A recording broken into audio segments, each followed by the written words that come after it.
নমস্কাৰ ছাত্ৰ ছাত্ৰীসকল। পৃথিৱীৰ এটি প্ৰাচীন সভ্যতা সিন্ধু সভ্যতা।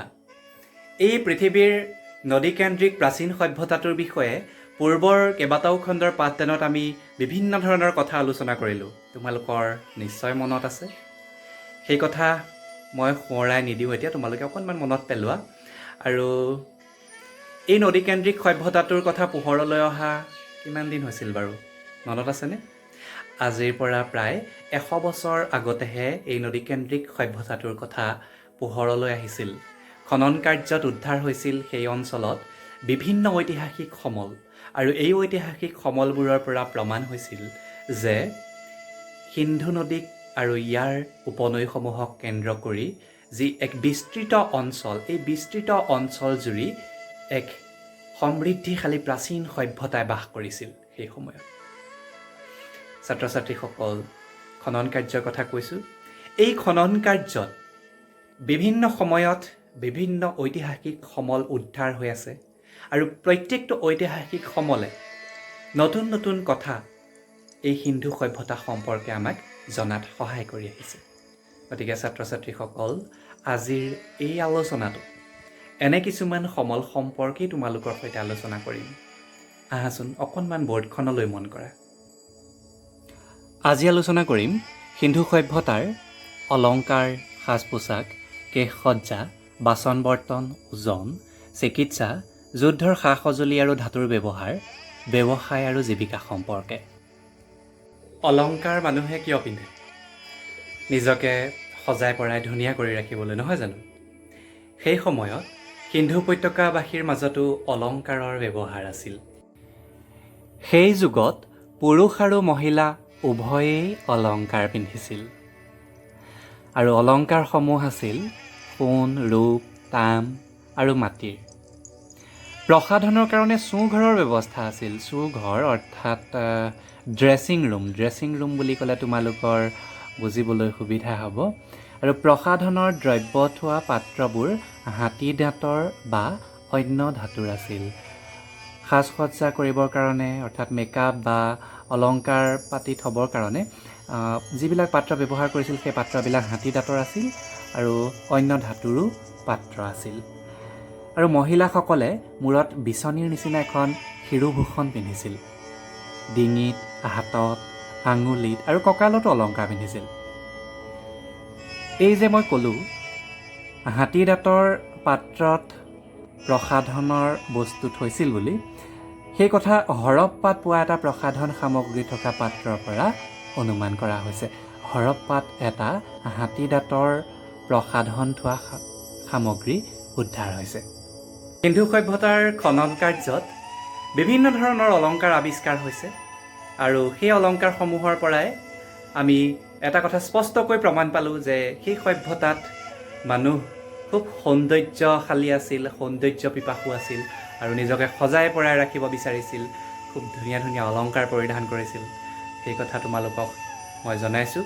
আৰু লগতে এটা কথা জানি থোৱা যে কেৱল অলংকাৰেই নহয়, সিন্ধু সভ্যতাৰ মানুহৰ সাজ পোছাক সম্পৰ্কেও সিন্ধু উপত্যকাৰ উদ্ধাৰ হোৱা কেইটামান শিলৰ মূৰ্তিৰ পৰা অনুমান কৰা হৈছে।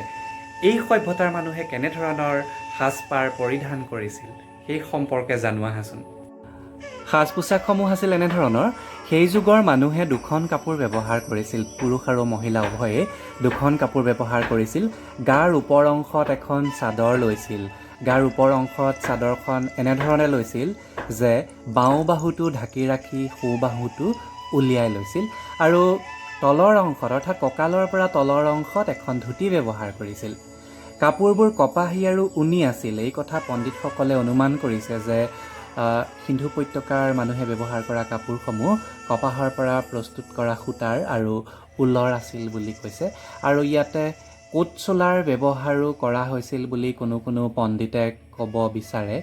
আৰু বেজীৰ আৱিষ্কাৰ হৈছে খনন কাৰ্যত। বেজীৰ আৱিষ্কাৰ হোৱালৈ চাই কোট চোলাটো চিলাব লাগিব, নহয় জানো? গতিকে চিলাই বিদ্যাৰো সেই সময়ত প্ৰচলন আছিল বুলি অনুমান কৰা হৈছে। ছাত্ৰ ছাত্ৰীসকল, তোমালোকে ইতিমধ্যেই গম পালা সিন্ধু উপত্যকাবাসীয়ে অলংকাৰ ব্যৱহাৰ কৰিছিল। সাজ পোছাকৰ বিষয়েও গম পালা। এতিয়া কেশসজ্জা সম্পৰ্কে কওঁ। কেশ মানে হৈছে চুলি। কি ধৰণে পুৰুষ আৰু মহিলাই কেনেকুৱা ধৰণে নিজকে সজাই পৰাই ৰাখিছিল, কেনেধৰণৰ কেশসজ্জা কৰিছিল, সেই সম্পৰ্কে জানো আহাচোন। সেই যুগত পুৰুষ মহিলা উভয়েই চুলি ভালদৰে সজাইছিল। মহিলাসকলে কেইবা ৰকমৰ খোপা আৰু বেনি গুঠিছিল। পুৰুষসকলৰ চুলিও দীঘল আছিল আৰু তেওঁলোকে খোপা বান্ধিছিল। পুৰুষসকলে দাড়ি গোফ নাৰাখিছিল বা কমকৈ ৰাখিছিল।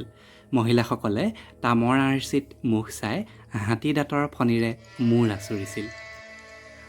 পুৰুষ আৰু মহিলা উভয়ে চুলি দীঘলকৈ ৰাখিছিল। পুৰুষসকলে খোপা বান্ধিছিল আৰু মহিলাসকলে খোপাও বান্ধিছিল, বেনিও গুঠিছিল দীঘলকৈ। আৰু পুৰুষসকলে দাড়ি গোফ নাৰাখিছিল আৰু যি ৰাখিছিল খুব চুটিকৈ ৰাখিছিল। সেই কথা প্ৰমাণ হৈছে ইয়াত উদ্ধাৰ হোৱা শিলৰ মূৰ্তিৰ পৰা। শিলৰ মূৰ্তিত তেওঁলোকৰ যি চিত্ৰ অংকিত হৈছে, সেই চিত্ৰৰ পৰাই কেশসজ্জা সম্পৰ্কে পণ্ডিতসকলে অনুমান কৰিছে।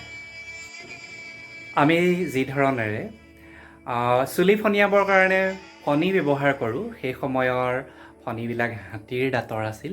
হাতীৰ দাঁতৰ ফণিৰে মূৰ আঁচুৰিছিল আৰু মুখ চাবৰ বাবে তামৰ আইনা ব্যৱহাৰ কৰিছিল। এয়াই কেশসজ্জাৰ বাবে ব্যৱহাৰ কৰা সামগ্ৰী আছিল। তামৰ আৰ্চি, হাতী দাঁতৰ ফণি, মনত থাকিব নহয় তোমালোকৰ? বাচন বৰ্তনবোৰ মাটি, শিল, হাতীৰ দাঁত আৰু ধাতুৰে নিৰ্মিত আছিল।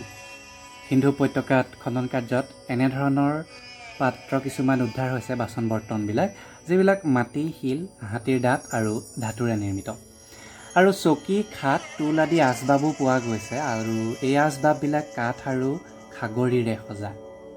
এইবিলাক হৈছে সিন্ধু উপত্যকাত ব্যৱহাৰ কৰা আচবাব। আচবাববিলাক কি উদ্ধাৰ হৈছে? চকী, খাট, টুল আদি। মম জ্বলোৱা পাত্ৰ আৱিষ্কাৰ হৈছে। মম জ্বলোৱা পাত্ৰ আৱিষ্কাৰ হৈছে বুলি কৈছে। আৰু তাম, শংখ আৰু মাটিৰ পাত্ৰত চাকি জ্বলোৱা হৈছিল। তেতিয়াতো বিজুলী বাতিৰ ব্যৱস্থা নাছিল, গতিকে তাম, শংখ আৰু মাটিৰ পাত্ৰত সেই সভ্যতাৰ মানুহে চাকি জ্বলাইছিল। বাচন বৰ্তন সম্পৰ্কে তোমালোকে গম পালা। এনেধৰণৰ বাচন বৰ্তনসমূহ চোৱাচোন। মাটিৰ বাচন বৰ্তন এইবিলাক উদ্ধাৰ হৈছে। এতিয়া ওজন সম্পৰ্কে কওঁ। তোমালোকৰ পাঠ্যপুথিত আছে মহেঞ্জোদাৰোত নানা ধৰণৰ ওজন কৰা সামগ্ৰী উদ্ধাৰ হৈছে। কিছুমান বৰ বেছি ওজনৰ, সেইবিলাকক ৰছী আৰু কাঠৰ সহায়ত ওপৰলৈ তোলা হৈছিল। কিছুমান আকৌ নিচেই পাতল, সেইবোৰ সোণ, ৰূপ আদিৰ ওজনত ব্যৱহাৰ কৰা হৈছিল। বগীতামেৰে, বগীতাম মানে ব্ৰঞ্জেৰে নিৰ্মিত কিছুমান তৰ্জু পোৱা গৈছে। তৰ্জু অৰ্থাৎ দগাপালাক তৰ্জু বুলি কোৱা হয়। আৰু বগীতাম বা ব্ৰঞ্জেৰে নিৰ্মিত দগাপালা উদ্ধাৰ হৈছে। আৰু বগীতাম বা ব্ৰঞ্জ হ'ল টিন আৰু তামৰ এক মিশ্ৰিত ধাতু। গতিকে এই কথাৰ পৰা এইটো কথা প্ৰমাণ হৈছে যে সেই সময়ত ব্যৱসায় বাণিজ্যও আছিল। সেয়েহে ওজন কৰা সামগ্ৰীসমূহ উদ্ধাৰ হৈছে আৰু উদ্ধাৰ কৰা সামগ্ৰীসমূহৰ পৰাই এই কথা প্ৰমাণ হৈছে যে বেপাৰ বাণিজ্যও সেই সময়ত প্ৰচলন হৈ আছিল। চিকিৎসা সম্পৰ্কে কি কৈছে চোৱা। সিন্ধু উপত্যকাবাসীৰ আয়ুৰ্বেদ সম্বন্ধে কিছু জ্ঞান আছিল। তেওঁলোকে হৰিণ, কৃষ্ণসাৰৰ শিং, নিমপাত আদি নানা বনৌষধ ব্যৱহাৰ কৰিছিল। চিকিৎসাৰ বাবে আজিৰ দৰে তাহানিৰ দিনত ডাক্তৰ নাছিল নহয়, চিকিৎসালয় সেই সময়ত নাছিল। গতিকে তেওঁলোকৰ কিছু অসুখ বিসুখ হ'লে তেওঁলোকে আয়ুৰ্বেদ সম্বন্ধে জ্ঞান আছিল বুলি কৈছে। আয়ুৰ্বেদ ভাৰতৰ বৈদিক সভ্যতাত বেদ হৈছে এক উল্লেখযোগ্য সম্পদ আৰু আয়ুৰ্বেদত চিকিৎসা সম্পৰ্কে উল্লেখ আছে। আৰু আয়ুৰ্বেদ সম্বন্ধে জ্ঞান আছিল বুলি কৈছে সিন্ধু সভ্যতাৰ মানুহৰ। আৰু তেওঁলোকে হৰিণ, কৃষ্ণসাৰৰ শিং, নিমপাত আদি নানা বনৌষধ ব্যৱহাৰ কৰিছিল তেওঁলোকৰ বিভিন্ন অসুখ বিসুখ হ'লে। এতিয়া চোৱা, যুদ্ধৰ সা সঁজুলি আৰু ধাতুৰ ব্যৱহাৰ। অকণমান ছবি কেইখন দেখুৱাইছোঁ দেই তোমালোকক।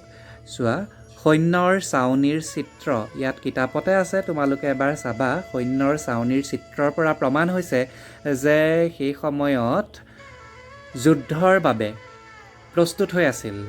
যুদ্ধ এখন দেশৰ লগত অন্য এখন দেশৰ যেতিয়া যুদ্ধ লাগে বা নিজৰ দেশৰ প্ৰতিৰক্ষাৰ কাৰণে সৈন্যৰ চাউনি বৰ্তমান যিদৰে গুৰুত্বপূৰ্ণ অতীজতো গুৰুত্বপূৰ্ণ আছিল আৰু সৈন্যৰ চাউনিৰ চিত্ৰ আৱিষ্কাৰ হৈছে সিন্ধু সভ্যতাত আৰু বগীতামৰ তৰোৱাল আৱিষ্কাৰ হৈছে এয়া ছবি দেখুৱাইছোঁ মই বগীতামৰ তৰোৱাল আৱিষ্কাৰ হৈছে সিন্ধু সভ্যতাৰ খনন কাৰ্যত আৰু মাজৰ ছবিখন চোৱা শিলৰ সুৰক্ষা বেষ্টনীৰ ভগ্নাৱশেষ সুৰক্ষা বেষ্টনী আমাৰ প্ৰতিৰক্ষাৰ কাৰণে যি আৰ্মি কেম্পবিলাক উদাহৰণ দিছোঁ চোৱাচোন আৰ্মি কেম্পবিলাকৰ মাজত কিছুমান ডাঙৰ প্ৰাচীৰ দিয়া থাকে বা কাষে কাষে আৰু তাৰ মাজত সেনাবাহিনী থাকে সেই ধৰণৰ শিলৰ সুৰক্ষা বেষ্টনীৰ ভগ্নাৱশেষ উদ্ধাৰ হৈছে যি বাহিৰা শত্ৰুৰ পৰা ৰক্ষা কৰিব পাৰিছিল এয়া মাজৰ ছবিখন মন কৰা এই সভ্যতাৰ খনন কাৰ্যত বিভিন্ন ধৰণৰ যুদ্ধৰ সা সঁজুলি আৱিষ্কাৰ হৈছে বিভিন্ন ঢাল তৰোৱাল কুঠাৰ জাঠি দা ইত্যাদি আৰু এইসমূহ দীঘল তৰোৱালবিলাক বহুত দীঘল আছিল আৰু পাতল আছিল আত্মৰক্ষা কৰিবৰ কাৰণে ঢালো ব্যৱহাৰ কৰা হৈছিল এই যুদ্ধৰ সা সঁজুলিসমূহ বগীতামেৰে নিৰ্মিত আছিল বগীতামৰ তৰোৱালৰ চিত্ৰ তোমালোকক দেখুৱাইছোঁ কিছুমান তাম দস্তা সীহ আদি ধাতুৰ আছিল এই অস্ত্ৰ শস্ত্ৰবিলাক তাম দস্তা সীহ আদি ধাতুৰে নিৰ্মিত কৰা হৈছিল আৰু কাঁহৰ প্ৰচলন থকাৰো প্ৰমাণ পোৱা গৈছে কাঁহ এবিধ ধাতু এই কাঁহৰ প্ৰচলনো আছিল আৰু এই কথাৰ পৰা এটা কথা স্পষ্টকৈ প্ৰমাণ হৈছে যে সিন্ধু উপত্যকাবাসীয়ে ধাতুৰ ব্যৱহাৰ ভালদৰেই জানিছিল বহুতো ধাতুৰ পাত্ৰ আৱিষ্কাৰ হৈছে ধাতুৰ সা সঁজুলি আৱিষ্কাৰ হৈছে সেই কথাৰ পৰা এইটো কথা স্পষ্টকৈ প্ৰমাণ হ'ল বা স্পষ্টকৈ আমি ক'ব পাৰোঁ যে সিন্ধু উপত্যকাবাসীয়ে ধাতুৰ প্ৰচলন কৰিব জানিছিল ছাত্ৰ ছাত্ৰীসকল এতিয়া আহোঁ সিন্ধু উপত্যকাবাসীৰ ব্যৱসায় আৰু জীৱিকা সম্পৰ্কে সিন্ধু উপত্যকা কিছুমান সঁজুলি আৱিষ্কাৰ হৈছে যেনে ধৰা দা কটাৰী বাইচ ইত্যাদি এই সঁজুলিবিলাক কোনে ব্যৱহাৰ কৰে মিস্ত্ৰীয়ে নহয় জানো এই কথাৰ পৰা সেয়েহে স্পষ্ট এটা প্ৰমাণ পাইছে যে সিন্ধু উপত্যকাবাসীয়ে মিস্ত্ৰী অথবা ৰাজমিস্ত্ৰীৰ জীৱিকাও গ্ৰহণ কৰিছিল ইয়াৰ উপৰিও মহেঞ্জোদাৰোত এটা বন্দৰৰ ভগ্নাৱশেষ আৱিষ্কাৰ হৈছে এই বন্দৰৰ আৱিষ্কাৰলৈ চাই এইটো কথা প্ৰমাণ হৈছে যে সিন্ধু উপত্যকাবাসীয়ে সাগৰীয় বাণিজ্যৰ ওপৰত যথেষ্ট গুৰুত্ব আৰোপ কৰিছিল মিছৰ বেবিলন ইত্যাদি সভ্যতাৰ সৈতে সিন্ধু উপত্যকাৰ ব্যৱসায়ীসকলৰ এক সম্পৰ্ক আছিল বুলি প্ৰমাণ কৰিছে অকণমান বৰ্ডখন চোৱাচোন সিন্ধু উপত্যকাৰ লোকসকলক এই চাৰিটা শ্ৰেণীত ভাগ কৰা হৈছে এই চাৰিটা শ্ৰেণী তেওঁলোকৰ জীৱিকাৰ ওপৰত ভিত্তি কৰি ভাগ কৰা হৈছে প্ৰথম ভাগ হৈছে শিক্ষিত শ্ৰেণী দ্বিতীয়টো যুঁজাৰু শ্ৰেণী তৃতীয় ব্যৱসায়ী আৰু কাৰিকৰ চতুৰ্থটো বনুৱা বা শ্ৰমিক শ্ৰেণী এই চাৰি শ্ৰেণীত ভাগ কৰা হৈছে পৃথিৱীৰ অন্যান্য প্ৰাচীন সভ্যতাৰ সৈতে সিন্ধু সভ্যতাৰ সম্পৰ্ক আছিল সুমেৰ আৰু মেছোপটেমিয়াৰ লগত সিন্ধু সভ্যতাৰ যোগাযোগ আছিল বুলি অনুমানৰ তথ্য পোৱা গৈছে উন্নত নাগৰিক জীৱন জুইত পোৰা ইটাৰ ব্যৱহাৰ কুমাৰৰ চকা তাম বগীতামৰ সা সঁজুলি স্ত্ৰীৰ কেশবিন্যাস চিত্ৰলিপি আদিত সুমেৰ আৰু মেছোপটেমিয়াৰ সভ্যতাৰ লগত এই সভ্যতাৰ যথেষ্ট মিল দেখা যায় সিন্ধু সভ্যতাৰ লগত মিছৰীয় সভ্যতাৰ ঘনিষ্ঠ সম্পৰ্ক আছিল মিছৰীয় সভ্যতাৰ কিছুমান সা সঁজুলি সিন্ধু সভ্যতাত হোৱা আৱিষ্কাৰে এই কথা প্ৰমাণ কৰে ছাত্ৰ ছাত্ৰীসকল পৃথিৱীৰ এই প্ৰাচীন সভ্যতাটোৰ সৈতে আন কেইবাটাও প্ৰাচীন সভ্যতাৰ সম্পৰ্ক থকাৰ কথা পণ্ডিতসকলে প্ৰমাণ কৰিছে সেই সময়ৰ সুমেৰ মিছৰীয় মেছোপটেমিয়া আদি প্ৰাচীন সভ্যতাৰ সৈতে সিন্ধু সভ্যতাৰ যথেষ্ট মিল আছিল বিভিন্ন সময়ত উদ্ধাৰ হোৱা বিভিন্ন সঁজুলি কেশসজ্জা ইত্যাদিৰ পৰা এই কথা প্ৰমাণ হৈছে বাৰু যি কি নহওক সিন্ধু সভ্যতাই প্ৰাচীন ভাৰতবৰ্ষৰ গৌৰৱময় ইতিহাসৰ কথা সোঁৱৰাই দিয়ে এই কথাই এটা কথা স্পষ্টকৈ প্ৰমাণ দাঙি ধৰে যে কিমান সমৃদ্ধিশালী আছিল প্ৰাচীন ভাৰতৰ সেই ইতিহাস। সেই বিশাল আৰু সুসভ্য জাতিটোৰ সেই সভ্যতাৰ পতন কিদৰে হ'ল এই সম্পৰ্কে তোমালোকৰ নিশ্চয় জানিবলৈ মন যায়। কিন্তু এই পতনৰ কাৰণ সম্পৰ্কে এতিয়া গৱেষণা চলি আছে। গৱেষকসকলে ক'ব বিচাৰে যে সিন্ধু সভ্যতাত ধাতুৰ ব্যৱহাৰ জানিছিল হয়, কিন্তু তেওঁলোকে লোৰ ব্যৱহাৰ নাজানিছিল। লোৰ ব্যৱহাৰ নজনাটো সিন্ধু উপত্যকাবাসীৰ পতনৰ এক কাৰণ বুলি ক'ব বিচাৰে। আৰু ইয়াৰ লগতে আৰু এটা কথা, গুৰুত্বপূৰ্ণ কথা, সিন্ধু উপত্যকাত কোনো নদী বান্ধৰ ব্যৱস্থা নাছিল। কোনো নদী বান্ধৰ ভগ্নাৱশেষ সিন্ধু উপত্যকাত আৱিষ্কাৰ হোৱা নাই। আৰু যিহেতু সিন্ধু উপত্যকাৰ সভ্যতা এক নদীকেন্দ্ৰিক সভ্যতা, নদীকেন্দ্ৰিক সভ্যতা হোৱা হেতুকে বানপানী এই সভ্যতাৰ পতনৰ বা ধ্বংসৰ কাৰণ বুলি বিভিন্ন বিশেষজ্ঞ পণ্ডিতে কয়। বাৰু এতিয়ালৈকে বিভিন্ন পণ্ডিতে বিভিন্ন কথা ক'লে, কিন্তু এতিয়ালৈকে স্পষ্ট হোৱা নাই এই সভ্যতাৰ পতনৰ সঠিক কাৰণ সম্পৰ্কে। বাৰু যি কি নহওক, সিন্ধু উপত্যকা সম্পৰ্কে আমি যিখিনি অধ্যয়ন কৰিলোঁ, এই অধ্যয়নৰ পৰা তোমালোকে জানিব পাৰিলা যে পৃথিৱীৰ এই অতি প্ৰাচীন নদীকেন্দ্ৰিক সভ্যতাটো বিষয়ে আৰু এই সভ্যতাত আৱিষ্কৃত বিভিন্ন সমলসমূহৰ সম্পৰ্কে, আৰু এই আৱিষ্কাৰ হোৱা সমলসমূহৰ পৰা এই সমলসমূহৰ ভিত্তিত আমি যি আলোচনা কৰিলোঁ, এই আলোচনাৰ পৰাই তোমালোকে নিশ্চয় অলপ হ'লেও অনুমান কৰিব পাৰিছা কিমান সুন্দৰ আৰু কিমান ভাল এটা সভ্যতা সেই সময়ত অতীজতে ভাৰতবৰ্ষৰ উত্তৰ পশ্চিম অংশত বাস কৰিছিল, নহয় জানো? আৰু যাক নেকি বৰ্তমানৰ এক উন্নত সভ্যতাৰ লগত বিভিন্ন পণ্ডিতসকলে তুলনা কৰিছে। ছাত্ৰ ছাত্ৰীসকল, সিন্ধু সভ্যতা সম্পৰ্কে আলোচনা আজিলৈ ইমানতে এৰিছোঁ, আৰু আজিৰ এই খণ্ডটিতেই সিন্ধু উপত্যকা সম্পৰ্কে পাঠটোৰ আলোচনাও সমাপ্ত কৰিছোঁ। ধন্যবাদ।